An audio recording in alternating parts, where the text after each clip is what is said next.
الحمدللہ رب العالمین والصلاة والسلام علی رسولہ الکریم اما بعد فاعوذ باللہ من الشیطان الرجیم بسم اللہ الرحمن الرحیم وَلَوْ أَنَّهُمْ إِذْ ظَلَمُوا أَنفُسَهُمْ جَاءُوكَ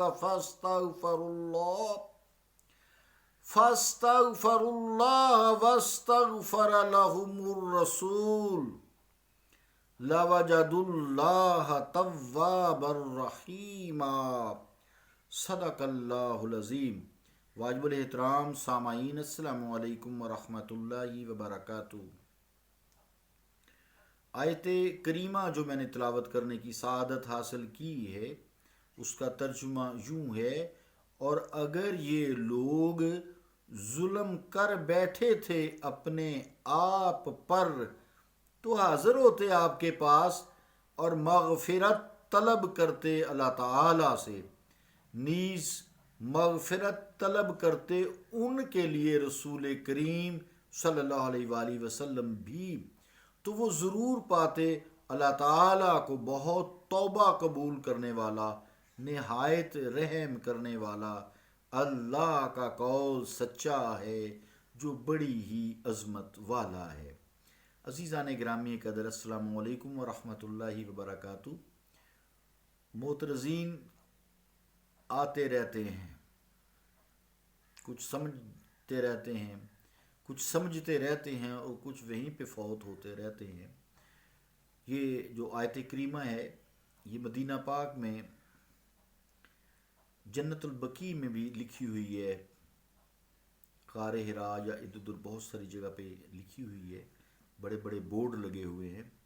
تو بہرحال معترضین کے نزدیک تو دروازہ خدا کے بغیر کسی غیر اللہ کا دروازہ کھٹکھٹانا ہی شرک ہے،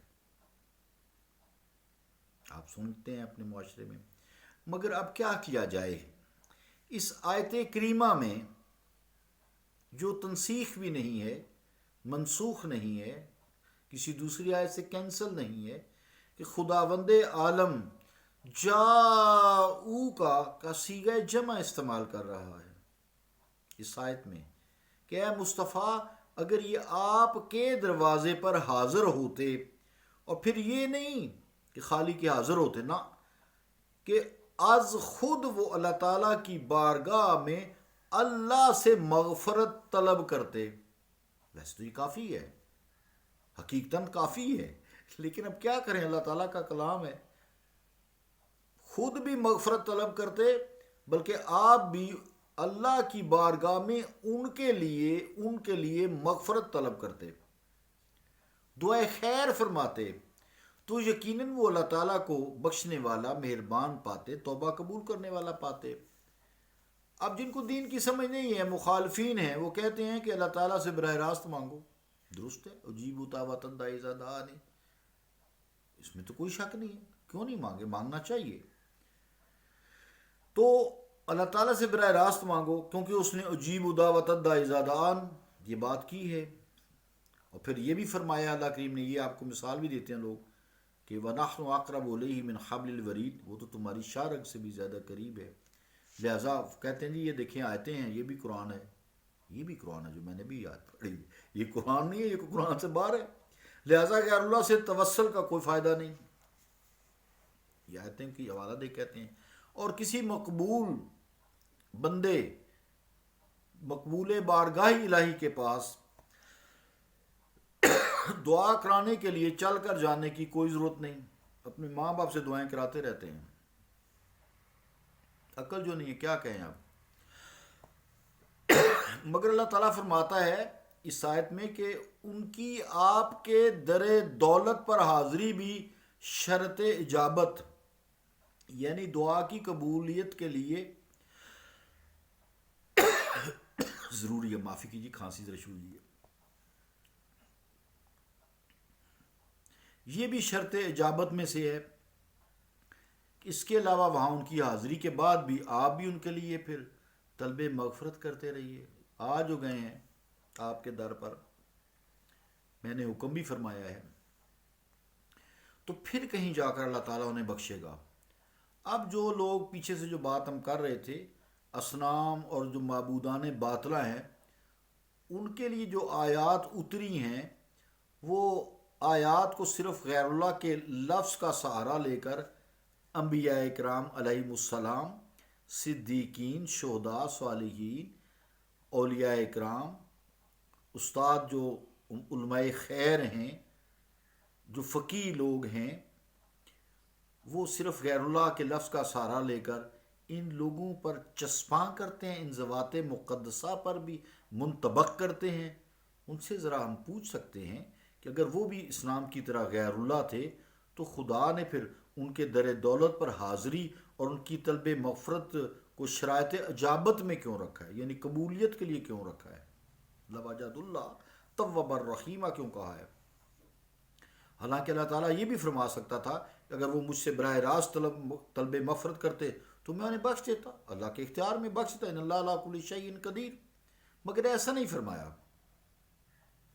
تو اگر یہ اس کو جیسے وہ کہتے ہیں جی یہ جو آیات ہیں یہ معبودان باطلان جی ہیں وہ یہاں چسپاں کرتے ہیں، تو کیا اللہ حکم دیتا ہے کہ بتوں کے پاس جاؤ، وہاں جا کے دعا کرو مجھ سے؟ اللہ تو ویسے ہر جگہ ہی ہے۔ سوچنے کی یہ باتیں ہیں۔ گویا اس آیت میں یہ بات ثابت ہوتی ہے کہ حضور رسالت مآب صلی اللہ تعالیٰ علیہ وآلہ وسلم کے روضہ اقدس پر حاضری دینا جاؤ کے ارشاد کی تعمیل ہوگی، لہٰذا یہ کہنا کہ جاؤ کا حکم حضرت علیہ الصلوۃ والسلام کی ظاہری حیات تک ہی تعلق رکھتا ہے، یہ بات غلط ہے۔ اب وہاں حاضری ضروری نہیں ہے، کہتے ہیں لوگ یہاں بھی کیا کرنے آتے ہو، جیسا کہ کچھ لوگ یہی بات کرتے ہوئے اور بڑی شد و مد سے حجاج کرام کو سمجھانے اور باور کرانے کی سے یہ ناکام کرتے رہتے ہیں، ناتمام کرتے رہتے ہیں۔ تو یاد رہے یہ عاشق لوگ آپ کے جو عاشق ہیں یہ نہیں باز آتے۔ یہ فلسفہ منطق سرین ہے ہی غلط۔ چلیے کچھ دیر کے لیے ہم یہ اگر تسلیم کر بھی لیتے ہیں کہ جاؤ کا تعلق آپ کی ظاہری حیات سے تھا، لیکن مخالفین کو یہ تو ماننا پڑے گا نا، یہ پھر چلو ہم مان لیتے ہیں، بھی تمہاری بات مان لیتے ہیں، یہ ماننا پڑے گا کہ حضور علیہ الصلوۃ والسلام جب اپنی ظاہری حیات میں تھے اس وقت آپ کا وسیلہ اور آپ کی دعا گناہ گاروں کے لیے ذریعہ نجات و مغفرت تھی نا، تھی، مانو گے پھر، ورنہ آیت کا انکار ہوگا۔ جیسا کہ ہم پہلے بھی یہ بات کرتے آئے ہیں، تو بس ایک دم تکلیف ہو جاتی ہے، معافی دیجیے گا۔ مفسر قرآن حضرت مولانا پیر کرم شاہ صاحب بھیروی رحمۃ اللہ علیہ تفسیر ضیاء القرآن میں اسی آیت کے تحت علامہ قرطبی رحمۃ اللہ علیہ کے حوالے سے ایک روایت بھی نقل فرماتے ہیں۔ آپ سماعت فرمائیں کہ حضور اکرم شفیع المذنبین صلی اللہ علیہ وآلہ وسلم کی یہ برکت حضور کی ظاہری زندگی تک محدود نہ تھی، بلکہ تا ابد ہے۔ اہل دل اور اہل نظر ہر لمحہ اور ہر آن اس کا مشاہدہ کرتے رہتے ہیں۔ حضرت سیدنا علی کرم اللہ وجہہ سے مروی ہے کہ آپ فرماتے ہیں کہ حضور صلی اللہ علیہ وآلہ وسلم کے وصال کے 3 روز بعد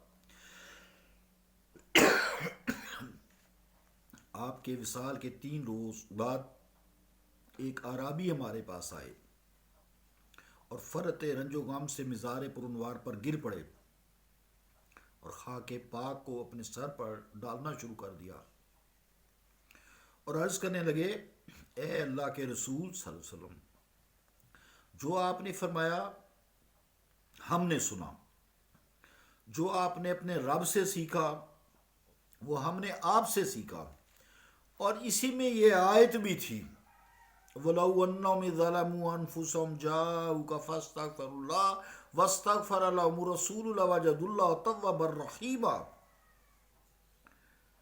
کہنے لگا میں نے اپنی جان پر بڑے بڑے ستم کیے ہیں، گناہ کیے ہیں، ظلم کیے ہیں،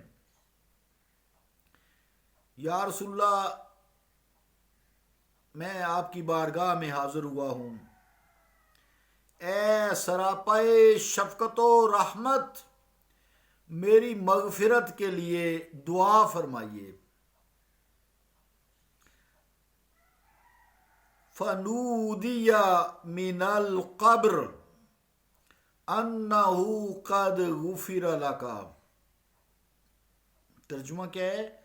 تو مرکد منور سے آواز آئی، تجھے بخش دیا گیا۔ ضیاء القرآن مولانا پیر محمد کرم شاہ صاحب بھیروی رحمۃ اللہ علیہ، جلد اول، صفحہ 359، مطبوعہ بختیار پرنٹرز، گنج بخش روڈ، لاہور۔ صلی اللہ تعالی علی رسول خیر خلقہ محمد وعلی آلہ واصحابہ اجمعین برحمتک یا ارحم الراحمین۔